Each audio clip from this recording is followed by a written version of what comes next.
Hello, everyone, and welcome to another edition of the Hangout series that me and Jake have been doing. It's been a long while. We haven't been making one of these in, I want to say, a year or 11 months or something.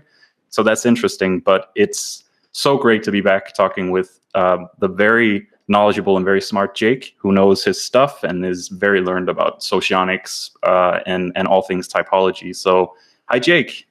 Hey, how you doing? I can't believe it's actually been that long. I didn't check though. Time flies though, if it has been that long. I feel like it has definitely been months, but I didn't know it was like even more than 6 months. Yeah, I know. It's been, I just went back to my channel and checked when the last time, when we uploaded something last time, and it's been like 11 months. I think we made the first one more than a year ago now. So it's been a long while. So how have you been, man? How are things with you? Pretty good. Hopefully my graphic design skills have gotten better. I'm going to put new fancy cards on those old videos too, because I got a couple 100 videos, but things have been good. It's hot in Los Angeles. It's like 91 degrees, which I don't want to pretend I know what that is in Celsius. Something like 34, maybe 35, Yeah. something like that. 32-ish, I think. Yeah, but it's been so warm here too. I've been making a lot of videos recently, and I've had to wait until the sun went down, and still it's just been hell because it's been so warm. So yeah, I'm with you there. It's been pretty crazy. So Yeah, people have been appreciating much more audio content on my channel because I don't feel like presenting myself in this situation all the time. yeah, well, first off, let me just say I've really been appreciating your content. You've really been experimenting with filters and different people, and going into. I mean, obviously, you've done politics and stuff like that for a long time, but you've also kind of used a lot of old stuff, a lot of old footage to kind of um, make a point that way. Do you have like a system or like a like do you plan these things out, or is it something where it's something catches you, or are you trying to create a larger narrative, if you will? There's probably definitely some themes. I don't know if I can be seen, but Google's acting kind of weird for me. Maybe I'm Yeah, lagging. You can hear me? Okay. Yeah. There's definitely probably themes, but like as far as I'm not really a trained person. Like I never went to an art school or a school for videography, so a lot of my stuff is a work in progress. I'm always getting better, so I'm always incorporating new techniques and stuff that I can do quickly. So I think stock footage is good for that, because unless you want to be a talking head in a camera, it's really hard to produce something new every day by yourself if you don't have like anybody like on a production crew with you. So it's nice to get stuff that's old in public domain that I can use that'll be something that's visually interesting for 8 minutes. And it really is. I saw you uploaded a great video about Carlin, where Carlin talked about what was it again? I can't remember, but it was really good, and it seemed to kind of flow narratively with your content that you were talking about concurrently. So I like that mix of having your own kind of op-ed videos along with these old thinkers concurrently. I thought that worked well.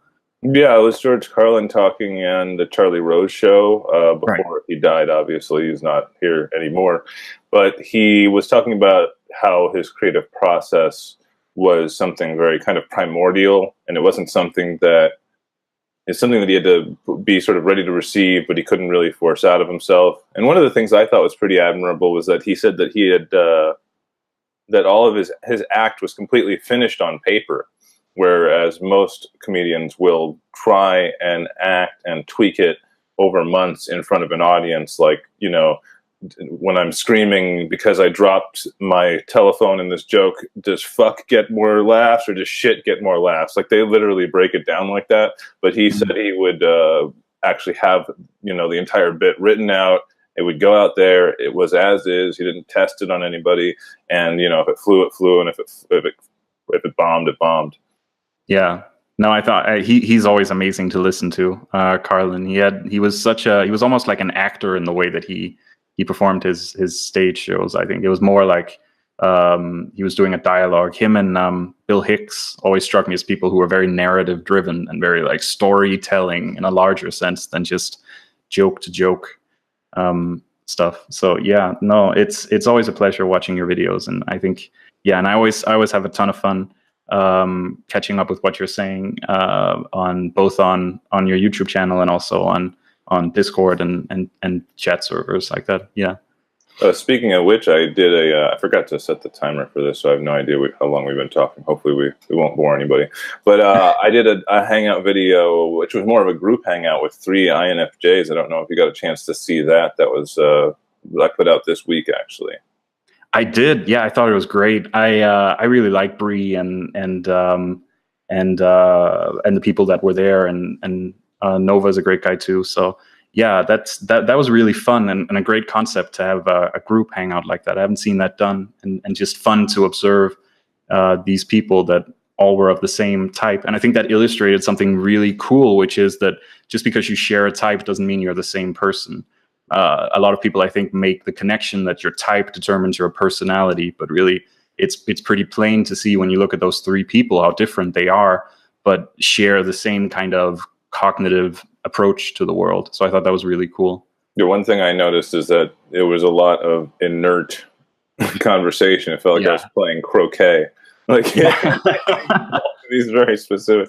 There's not that ping pong of any. So maybe another perceiver or maybe an extrovert in the mix would have been a little bit more informal. But I think it worked out. I mean, it's a lot of those people. I think a lot of people watch these things for just to watch humans in a fishbowl, just so they can watch you and watch me and look at our mannerisms and our behavior and see how that matches up to their own, inventory of what an ENFP or an INTP is. Yeah.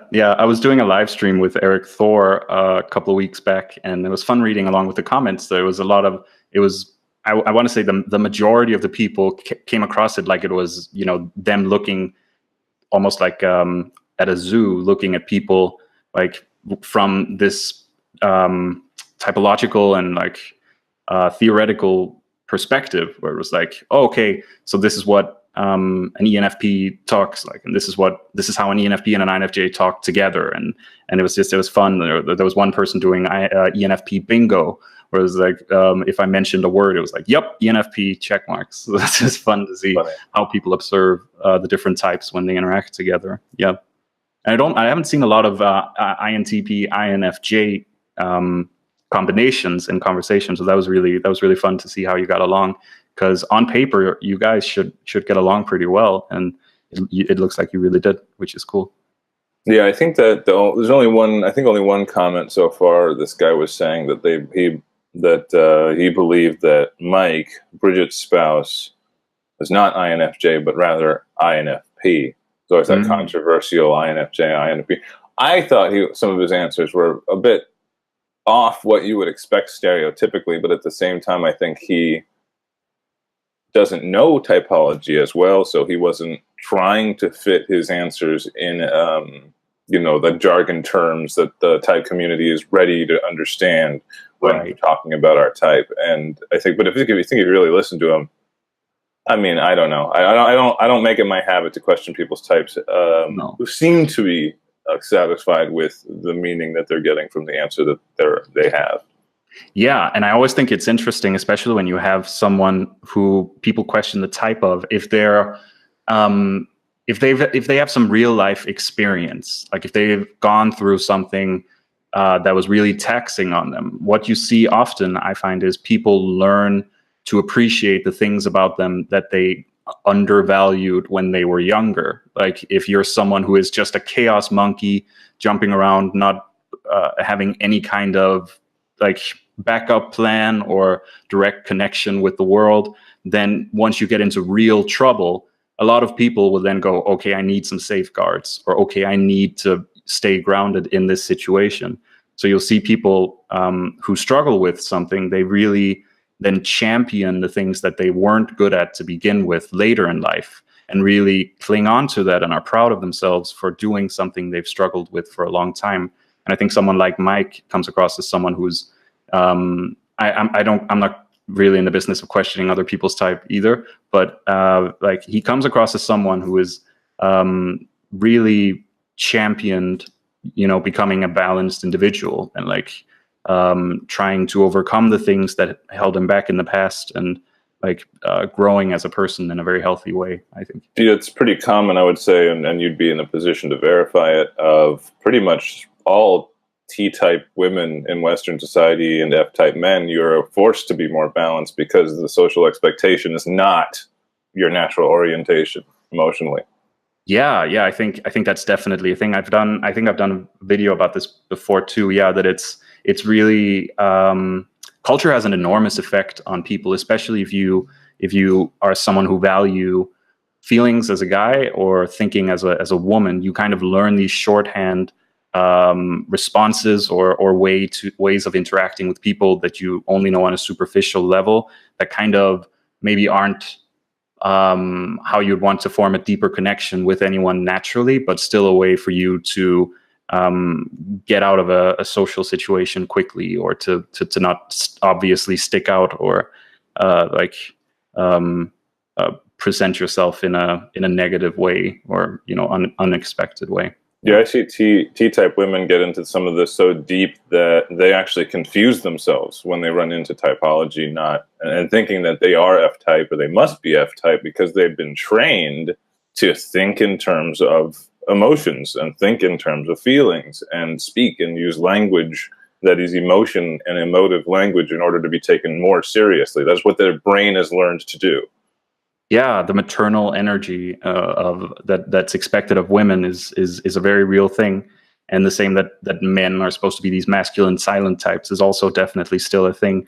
But I think in general, what you're seeing in culture is a shift, especially in the entertainment business, away from the old hat ways of the very stereotypical guy and the very stereotypical woman, like in shows like Transparent or Arrested Development, where you see a lot of people who are outliers or people who stick out, ultimately probably because it makes for more interesting art, but also just because it's new territory to show these people that have different struggles than we're used to seeing. And I think that's really empowering people. I mean, I can only speak for myself, but I think it's empowering to have feely guys on TV, compared to a time when, like in the 80s and 90s, where everything was very black and white when it came to stereotypes and gender. Yeah, speaking of INTP stereotypes, I was watching old Star Trek The Next Generation episodes on Netflix the other day. Yeah. And I can't remember what the character was, but this alien comes onto the Enterprise, and she's some kind of alien ambassador, and she's got her assistant, and the assistant's a very young girl. And Commander Riker, the dashing Commander Riker, the first thing he does is when he walks in the room is he's staring at her feet, and then slowly his eyes, just kind of crawl up her body, to meet her in the face. And no comment about that is made. It just moves on, the scene, as if that's appropriate cultural behavior. And female behavior. Of course, when a beautiful woman's in the room, a guy's going to come and going to stare her up. That's what guys do, right? That's what guys do. Yeah. So it was just assumed that was just a way that Riker would react to such a woman, and that's all you need to know. It's character development. Yeah, as they say, I think it's Red Letter Media who uses the term "a case of the not gays." That back then you really wanted to establish that your male characters weren't homosexuals, that they were in fact straight. And just because they were hanging around in a group of just men, that didn't mean they were homosexuals. Don't worry, everybody. It's just that they didn't have any women around them at that specific time. So yeah, it's a real thing. And it's, go back and watch comedy movies from the 90s, and you'd see a lot of that, a lot of very casual harassment. But for the sake of humor. If you had a character that was effeminate, that was the joke. The joke was that they were effeminate, that they were gay was hilarious. Mm-hmm. That's all that's all it was. Yeah, I mean, look at this guy. Get a load of him. He's not a standard male figure in a movie. Yeah, you see that in Ace Ventura too, the first one, if you remember that one, where the what's it called, Einfinkel or something. The villain was a former NFL linebacker who became a woman, played by a woman, and the joke is that, isn't that weird? It's Finkel and Einhorn, if I remember correctly. Einhorn, yeah. Einhorn. That's right, yeah. Einfinkel. That's probably my favorite Jim Carrey movie. He's He's going to be in another movie. I guess he's still acting, even though he's crazy. It's never stopped anybody from acting before being completely insane. Yeah, he's still going, and I mean, he's really confronted himself. He's. I remember when he came out very publicly about his depression and about his struggles with, his own identity and all those things. And I think he did some really heavy soul searching about this, and I came to the very cynical conclusion that nothing exists and nothing is real. And now he's kind of testing the boundaries of what that means. I think if you go on YouTube and look at recent interviews with him these last couple of years, it's basically just him trolling people or showing up at art shows to yell at people about how art is, or like fashion is pointless. I think it's a little bit indulgent when you have 8 figures sitting in the bank. I'm inclined to. Yeah, he went from one extreme to the other. Basically being willing to do anything for a laugh to suddenly being the most selfish guy on the planet. Yeah, it's all those people who are really rich, but they don't believe in reality. They still keep their PIN, to their ATM card to themselves. So I don't know. Oh yeah. Once you don't have to struggle in reality, it's easy to believe that reality is a lie. Or Glenn Greenwald, the reporter, said that, well, if you don't believe in privacy, just give me the passwords to all your internet accounts. Just email them to me. You don't believe in privacy, it's fine. I'm Glenn Greenwald. You can trust me. I'm just a reporter. Sure, you have nothing to hide. Yeah, that's a great point. Yeah, I mean, if you'll hear a lot of people arguing about cameras on streets and slow people and laws slowly eating away at their freedoms, going, well, I'm not a criminal. I don't have anything to hide. But how far are you willing to stretch that line of thinking? Are you willing to send a journalist your passwords if you're really that fine with people checking your information and checking up on you? Right. You've been making videos too, type videos too, I've noticed. I've caught up on most of them. The longer one that was 41 minutes, I watched that. I was there for most of the live part of that. But what have you been researching? What have you found recently? What's on the edge of your study as well? And of course, if you're watching this on my channel, I'll have Peter's channel linked below. Oh yeah, and I'll link Jake's below as well. Yeah, we're cooperating on these, and yeah. Anyway, I mean, this last year I've really kind of incorporated a lot of outside knowledge into typology, as we've talked about too. I've really gone into a lot of neuroscience stuff, like brain chemistry. There's a lot of interesting new research that's being done about that. I've been I've had a rough time this year personally. I've gone through a lot of personal stuff, and I've really been researching stuff like the hero's journey. I've been YouTubing a lot of famous people about how they overcame their struggles and what they did to kind of face the darkness within them and rise above and move on with their lives. So that's something that's been on my mind a lot too.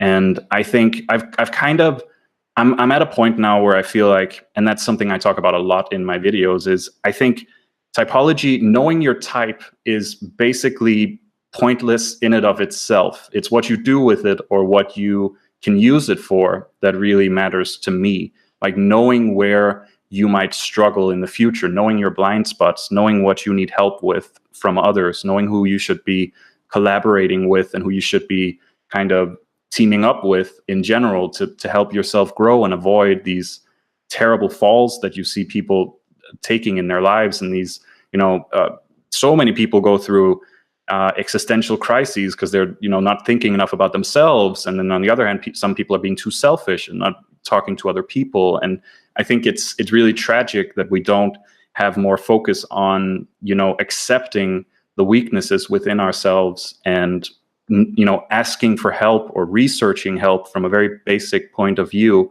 Because I think if we just put 10% of our energy into our inferior functions, let's say, that we put into our dominant functions, I think we could avoid a lot of trouble in our personal lives. I'm just, of course, speaking from my own point of view, but I think coming to terms with the aspects of yourself that you're struggling with is so important and so vital.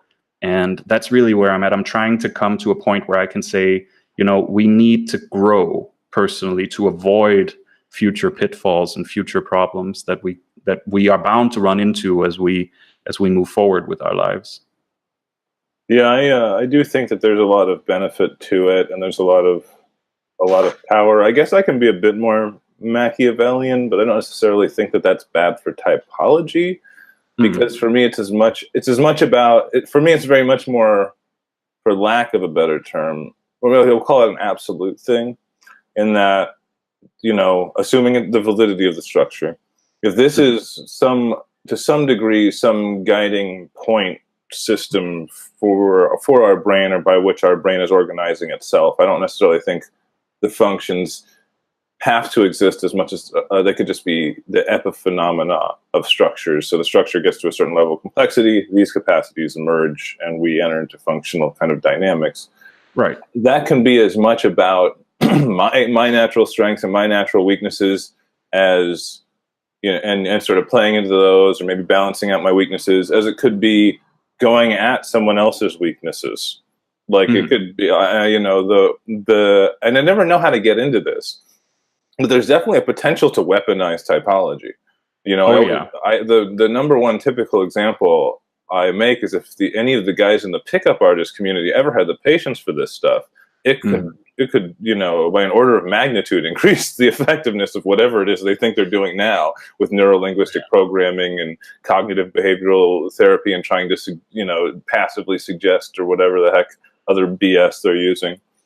Right. And you're so spot on. I think that there's a potential, that there's so much potential for good and evil in typology in general, that you can use it for so much good, but used in, let's say, the wrong hands is maybe the wrong way of saying it, but used with sinister purpose, it can also be like very manipulative and very I don't even know how to put it, but yeah, manipulative is probably the right word. And you can see people like, let's say, someone in the military. The military uses a lot of psychological methods to kind of break people down and build them back up. And if you have a very comprehensive cognitive function structure, let's say, and you can point out where the common issues lie in people psychologically, or what most people struggle with, or what vulnerable people, maybe introverted feeling types, struggle with. And you can say, okay, and these are the specific parameters. You can make their jobs of, killing people's ego a lot easier and a lot more effective in a way that might be scary, or might be abused for their gain at the damage of the individual who is being hurt by it. Yeah, and I know, at least, I don't know about as far as weaponized, but I do know, and I don't know what their approach is, or if they take the more MBTI foundational approach, or if they take a different approach to typology. I do know, at least in the U.S. Navy, that that at some point you will be exposed to a 4-letter typology system, INTP, ENFP. They do use it in the Navy, and you can and will be given an MBTI style personality test. That makes a lot of sense. Yeah. From their point of view, it would be very beneficial for them to have this information. And even though it's very basic, especially the MBTI stuff, it's still something that they can then use for their means. And as long as their purpose is to build people up into strong, independent individuals, that's good. But, there's a lot of potential as well for nefarious reasons, or for, fringe groups, cults, fascists, people. Oh gosh, that reminds me of, what was it? Podlair. Someone, if anybody reads this in the comments, tell me if I'm remembering this wrong. Podlair, I think, was this group on YouTube. I hope they don't come after me now or something like that.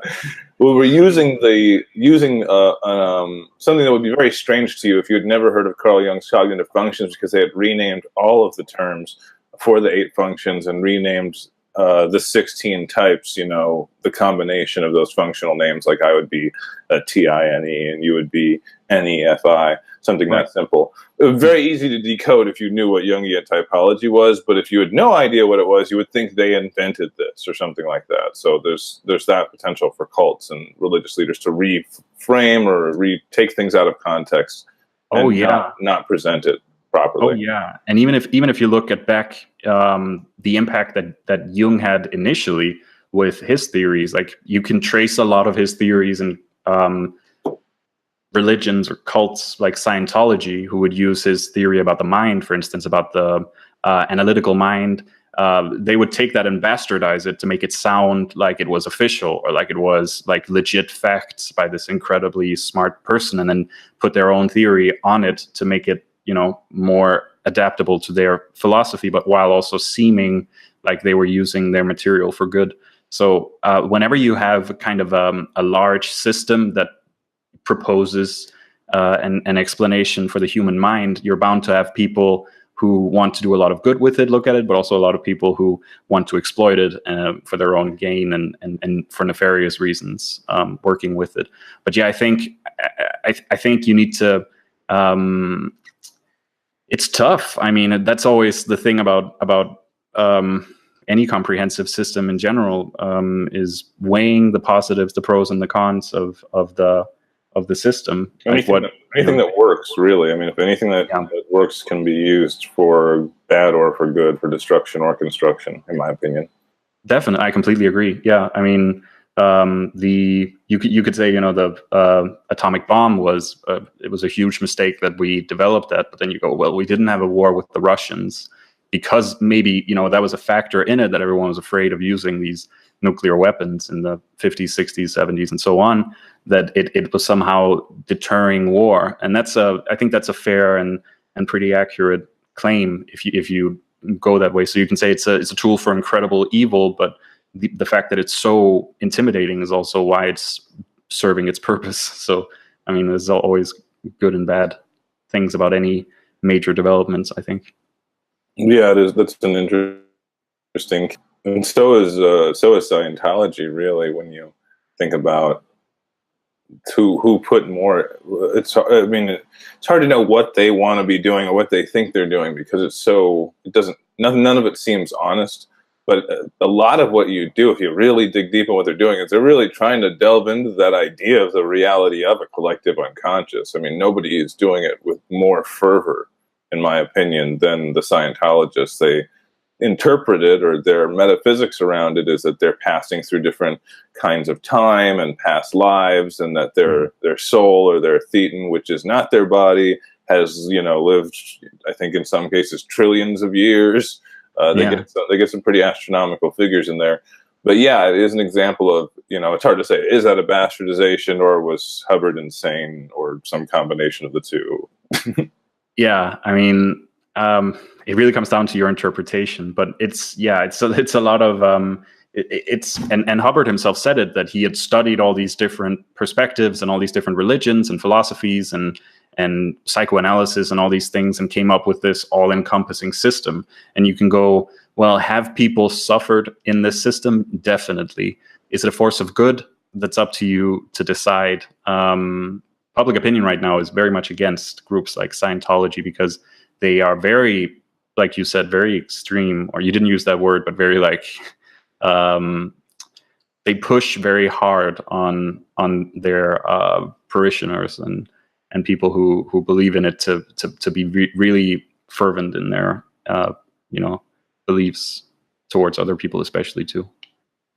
So I'm not sure when we started, because like I said, I didn't hit the timer, but probably close to about 25 minutes, maybe a little over 25 minutes. Yeah. Let's try to talk more a little bit about maybe objectivity or science. Now, when you said you were looking at neuroscience, were you looking at just regular neuroscience and seeing how it could be applied, or were there actual doctors doing stuff that was directly related to typology that you saw? Well, I've been looking a lot on research about the human mind. I did a video about Mark Prensky and his theory about digital immigrants a couple of days ago, and I think it's really fascinating to see how we are kind of picking up the way that the mind is hardwired to do different impulsive and like static things. And that's something that I've been really interested in, is just how are we, like these scientists that are spending so much money and so much time and resources and manpower, how are we starting to look at the brain and the human organism? Like, what is the current modern way of looking at it? Because I think one of the things about typology is it seems like a lot of the funding for it, or a lot of the drive to research it, kind of came and went for a while. Like it seems like Jung was there, and then you had Golenko and a lot of these people that are very highly acclaimed, but they're from a different era. They're from an era before we had like human behavioral analysis, and you had a very different outlook on like how the human mind works. That's very Freudian, like Freud himself, who has been largely discredited, which you can agree or disagree with, of course, but by the science community, because he's the way that the things he took for granted at the time that he was taught have been like scientifically researched, and you found different patterns than what he saw. So I think it's a really interesting experiment to kind of try to get a big picture of, okay, what do we know now versus what did they know then, and then try to see if it's with the new information we have, if it's applicable to what we know now. And I think neuroscience is one of the more interesting fields. And like you mentioned, objectivity, I think, is a really important path forward for typology in general. I know you disagree, but I think we should talk about that. I don't have a problem with people trying to do things that and we should, I guess, talk about objectivity. What do we mean when we say objectivity? But yeah, because there's a lot there. But I would just say that there's nothing wrong with trying to come up with positivistic things about typology or types or functions and the way they behave. But that there will always be a fundamentally subjective component that you will never remove from the core of this. Right. We're all humans in the end. We're all, coming from it from a personal point of view. And let me just say, I'm not against subjectivity in any way. I think subjectivity is incredibly important, and it's the basis of everything that we have, is people speculating about this and seeing a trend and then trying to apply it to others and see if you can see it as solid enough of a trend to come up with a subjective opinion about it. But I think what we need in typology, and that's just my point of view, is if we introduce some scientific rules to it, I think it would benefit typology tremendously, both in terms of recognition, in terms of funds for it, and it would benefit subjectivity a lot too, I think, because because it's exalted in a way, or parts of it are exalted, it would also exalt people who work on it in the future and who keep developing it. It could be a blind alley. Like you were talking about Freud, and I'm not sure. We can say certainly he's been abandoned by mainstream psychology at this point. Whether or not he was actually discredited, I don't think so, but that's not as important, because I don't think phrenology, the study of human skulls, was technically ever discredited. We just stopped doing it because it wasn't getting anywhere. So it's not that important. But what is interesting is if you've got Freud on the one hand, you've got the Freudians and the post-Freudians and the Jungians, who's a post-Freudian, and then the post-Jungians, and you've got Jacques Lacan, you've got Otto Rank, and you've got all these other huge figures in the 20th century and the origin of psychology. But to some people, they've never made sense. To some people, they've never been able to understand what the fuck any of these fucking people are talking about at any point in time. And those people were frustrated all of these decades. They were frustrated. And to them, their patron saint is B.S. Skinner, who doesn't necessarily say there is no mind, but he doesn't need a mind. He doesn't need there to be an internal subjective experience of any kind for his techniques to work. His techniques are purely objective in the sense that they are treating the subject like an object, as if it had no sense, or if it's not relevant, but sense it thinks that it has of what's going on, because it could be mistaken, probably mistaken, magical thinking, whatever the heck else is going on in the human brain. The stuff that Freud and Jung are swimming in up to their ears, Oh yeah, definitely. And behaviorists have really won the day by PR, I think, because one of the things that I think is a valid criticism of Freud and Jung is that their theories were very abstractly worded and not extremely well defined. And I think that's one of the reasons why you see a lot of different definitions of the functions and of the components, and what does it really mean to be a perceiver, and what does it really mean to be a judger, and all these things. Whereas someone like B.F. Skinner, who was way more like, he was kind of thingifying people. I don't know if that makes sense. Like he would take people and look at them almost as objects and go, okay, how do we make this person stop being this way and start making them be this way? Which was a much cruder, but also much easier to follow logic. Like it's a lot easier for people who have zero interest in the human psyche, who are feeling depressed or anxious, to get on board with a guy like Skinner, who just says, look, you're a broken car and I'm going to fix you, than someone who says we need to do like a real psychiatrical analysis of, you know, what's the background of why you're feeling this way, and what's going on in your brain that makes you return to these negative patterns. It's a lot easier for a guy like B.F. Skinner to come in and say, look, I do these things and then you're fine, you know? Yeah. Well, what's interesting to me is my own relationship to his ideas, because Noam Chomsky had an intellectual influence on me before Carl Jung did.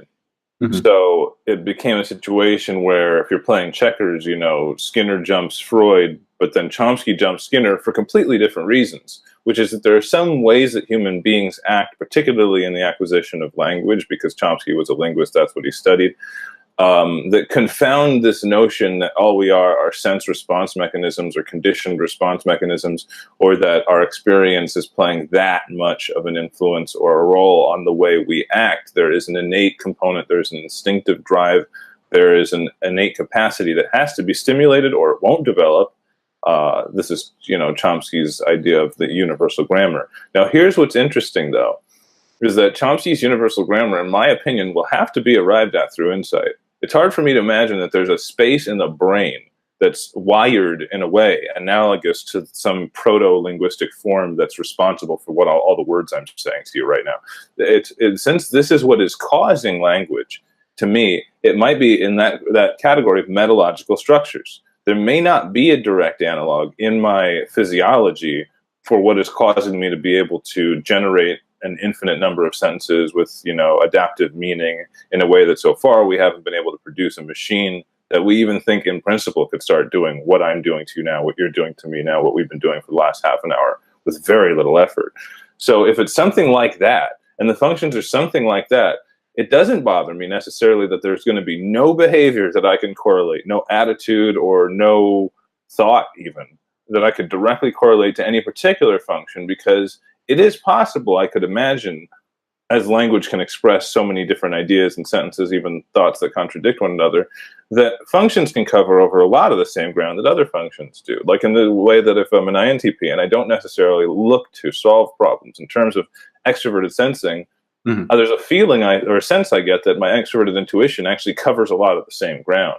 It may be less confrontational and more avoidant, more indirect, but all of the things that it's being less confrontational, more avoidant, you know, more indirect about are things I would imagine SE would be handling if I were an ISTP. Definitely, yeah. No, I think your sentiments are completely right. But one of the things that I think I guess one of the saving graces for behaviorists, even though B.F. Skinner, a lot of his methods were tried and almost found too effective and have kind of been moderated and watered down over time because people were freaking out, you know, correctly, I think, over the effectiveness of a lot of his methods, is I think what we can take away from him is that we as people are very programmable, if you want to use that word, that it's very possible to take someone and completely change everything about them, or like their psyche, if this person isn't aware that people are programming him or her. You know, it's like we need to be very aware that we are capable of being deceived and reprogrammed and restructured by people who may not want the best for us. Like if you look through history, for instance, if you look through American history with genocides about genocides for indigenous people, and in European history, genocides against racial minorities. A lot of the time, it will be like after a generation or two, these people will think, how could we do it? Like, how could someone convince us to do these terrible things? But it really is just because a lot of people are really, really good at figuring out what makes the human tick, like what are the things that we commonly fear? What are the things that make us, you know, as Jung would say, the collective unconscious? What is it in that I can use to convince all these people to do these heinous things and not realize just how terrible they are? So I think that's a saving grace for behaviorism in a sense of practical use today, that because we have a lot of people who are depressed and anxious who just want answers, psychologists and people who are in this very competitive market of helping people basically are going to look at, well, what's going to work for this person? What's something that have been proven through history is going to work? They're going to coldly look at, okay, what's most effective? And okay, so cognitive behavioral therapy, patients report feeling better much faster from using that. So they're going to like me because they achieve results quicker. So they're going to be great. And I can send them out of the office again and they'll recommend me to all my friends, to all your, you know, their friends. So it's like, yeah, it's like, because we as humans want results quickly, and because behaviorism has a lot of great responses from patients, that's what's used right now. I think it's the only game in town. I don't even think it's that effective, to be honest with you. I just think that they keep, they'll if you're in there and you've got, well, I can't remember the term they use, like treatment resistant depression, I think maybe is the term that they use. They'll just keep throwing hammers at you like it's Super Mario Brothers until something knocks you out. Yeah. Well, you do have narrative therapy as a close second, which is much more related to Jung and Freud's theories, which a lot of therapists do use, but it's trickier and they get hammered more for using it, because if you look at just the raw data that psychology unions collect, the psychiatrists and psychologists who use the behavioral inspired methods are way more approved of by former patients than the ones that use more, you know, deep and psychologically rich still, methods. I still think they're measuring the performance of a fish at a bicycle race kind of thing. I completely agree. They're not. I don't think because the person who's engaged in Freudian Jungian method, I think ultimately has a path at least to growth and development. I don't see the path to growth and development with modern behavioral psychology and with pharmacological psychiatry. It seems like a great way of stopping something, maybe removing a component of behavior. But it's like, will this make me better, like as in a superior person, a better person tomorrow than I am today? I don't see the path. I guess that's the real limit. But if that's not a social problem, the social problem is not you turning into the best person you can possibly be.